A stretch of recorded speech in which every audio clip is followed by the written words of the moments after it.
नमस्कार। आज हम लोग बिहार बोर्ड क्लास 10th का हिंदी का पाठ्य पुस्तक पढ़ेंगे लोग, जिसका नाम है गोधुली भाग 2। इस पुस्तक में हम लोगों ने काव्य खंड का तीसरा पाठ पढ़े थे लोग, जिसका नाम है घनानंद। तो घनानंद जी के द्वारा लिखित आप लोगों की किताब में 2 पद लिए गए हैं। पहला पद अति सुधो स्नेह को मार्ग है, तो इस पहले पद को हम लोगों ने पढ़ लिया था।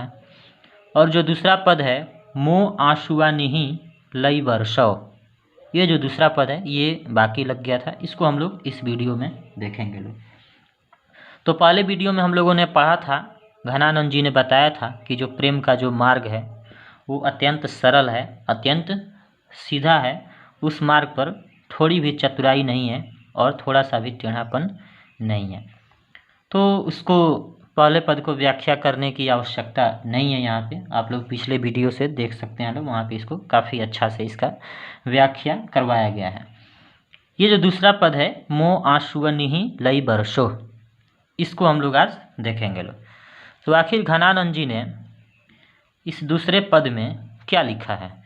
तो घनानंद जी ने दूसरे पद में ये जो इनका जो दूसरा पद है वह विरह वेदना से जुड़ा हुआ है। दूसरा पद किससे संबंधित है, किससे जुड़ा हुआ है? तो विरह वेदना से। इसमें कवि प्रेम की पीड़ा को दर्शाते हैं।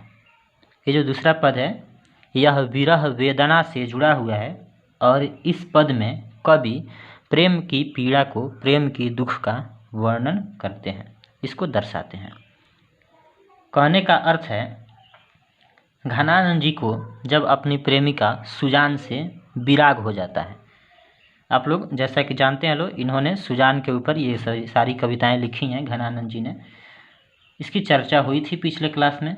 तो घनानंद जी की जब सुजान से जब विराग हो जाता है, जब वे सुजान से जब अलग हो जाते हैं, तो उनके हृदय को बहुत ही अधिक पीड़ा पहुँचती है, उनके हृदय को बहुत ही अधिक दुख होता है और वे अपनी हृदय की पीड़ा को, अपने दुख को बादलों के माध्यम से, किसके माध्यम से? बादलों के माध्यम से सुजान के यहाँ पहुँचाने की बात करते हैं, ताकि उनकी प्रेमिका सुजान उनकी पीड़ा को, उनकी दुख को क्या कर सके, तो समझ सके। तो पहले पद में तो प्रेम का मार्ग का वर्णन था, लेकिन दूसरे पद में ये जब अलग हो जाते हैं घनानंद जी अपनी प्रेमिका सुजान से, तो इनके हृदय को काफ़ी पीड़ा होती है और वहीं पीड़ा को ये बादलों के माध्यम से सुजान के यहाँ आंसुओं के रूप में पहुँचाने की बात करते हैं, ऐसा वर्णन करते हैं। तो देखते हैं लोग इसके हिंदी को, इसके व्याख्या को देखते हैं लोग।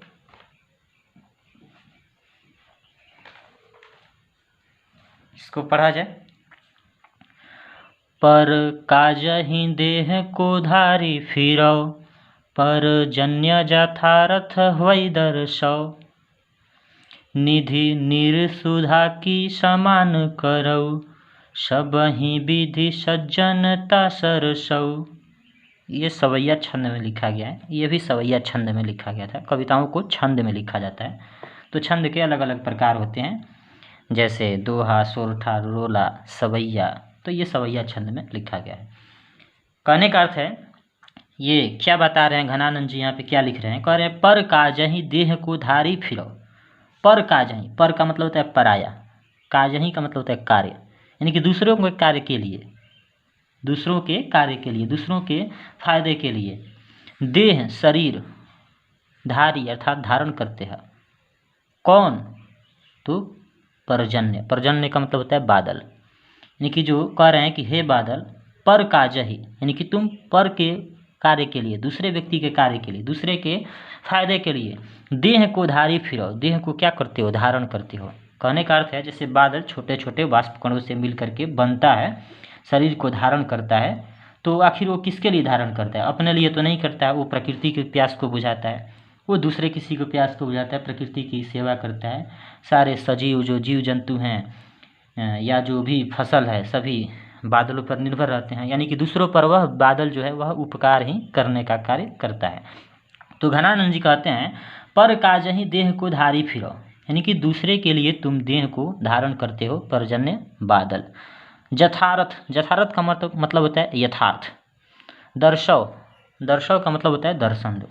कहने का अर्थ है घनानंद जी कह रहे हैं कि दूसरे के कार्य के लिए, दूसरे के फायदे के लिए तुम देह को धारण करते फिरते हो, यथार्थ दर्शन भी तुम देते हो। ऐसा ये पहले पद का हिंदी होगा। इसका कहने का अर्थ ये है कि वे कह रहे हैं कि हे बादल, तुम दूसरों के कार्य के लिए अपना शरीर धारण करते हो, तुम दूसरों के खुशी के लिए, दूसरों के उमंग के लिए अपना रूप धारण करते हो और प्रकृति की प्यास बुझाते हो। जैसे पेड़ पौधा, जीव जंतु, पृथ्वी, ये जितने भी प्रकृति के अंग हैं, इन सब की तुम क्या करते हो, प्यास बुझाते हो। पर अपने लिए तुम कुछ भी नहीं करते, अपने लिए तुम कुछ भी नहीं रखते हो, कुछ भी नहीं करते हो। तुम सारा का सारा जल दूसरों की सेवा के लिए खर्च कर देते हो। लेकिन साधारण मनुष्य को देखो, जैसे सभी मनुष्यों को देखोगा तो मनुष्य जो भी करता है अपने लिए करता है। कहने का अर्थ है मनुष्य स्वार्थी होता है, वो जो भी कुछ करता है अपने लिए करता है।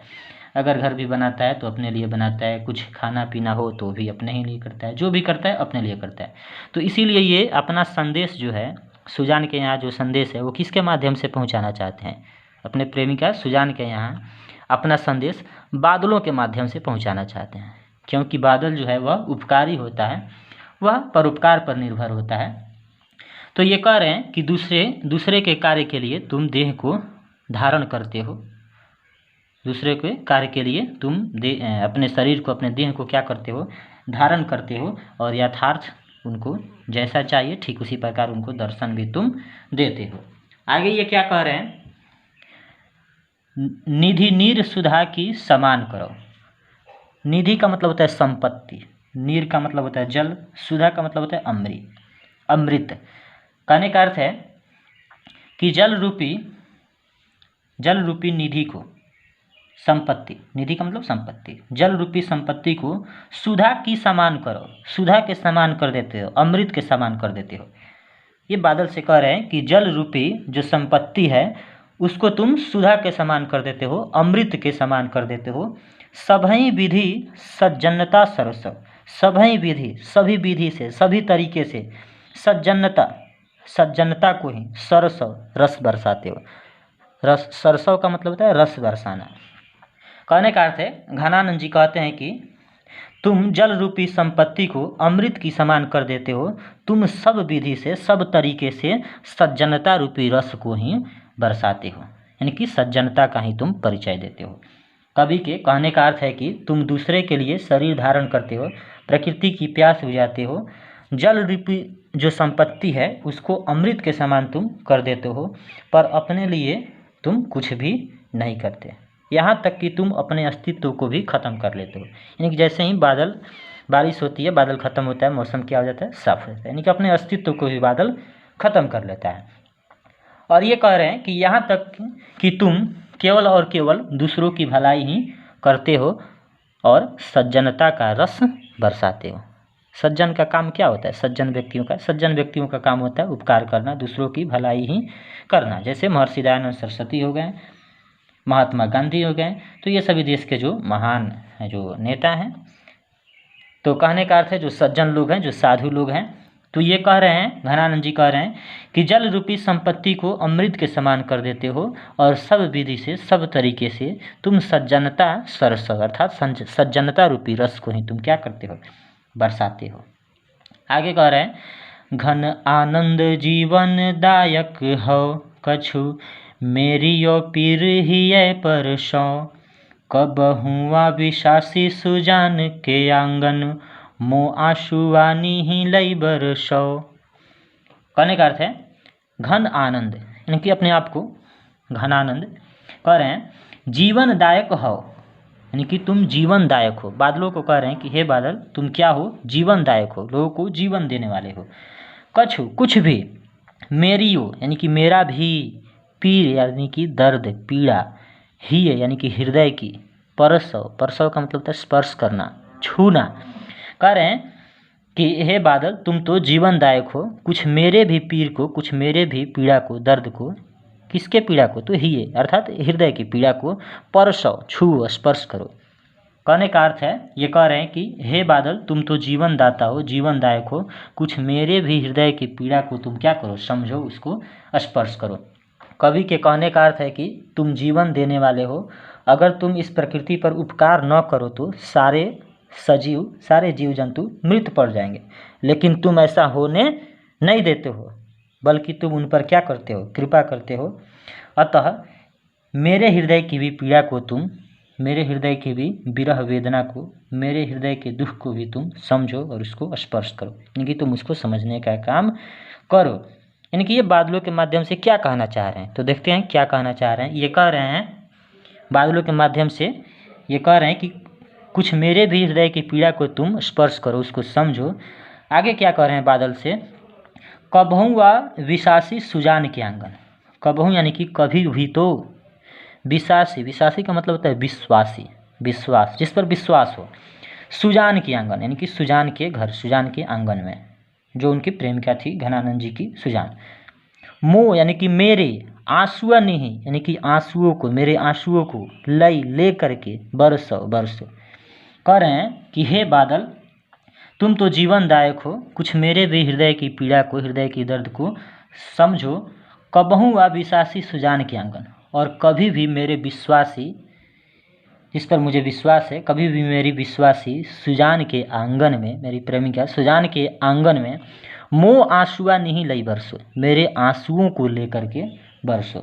कहने का अर्थ है, वे कहना चाह रहे हैं कि कवि के कहने का अर्थ है कि सुजान के वियोग से मेरे, कवि कह रहे हैं कि सुजान के वियोग से मेरे हृदय की जो पीड़ा है, जो विरह वेदना है, जो उसकी याद में मेरे आँखों से जो हर समय अश्रु निकलते हैं, आंसू निकलते हैं, उन आंसुओं को ले करके उन्हें तुम बादल बना करके, बादल का रूप दे करके तुम सुजान के आंगन में क्या करो, बरसो।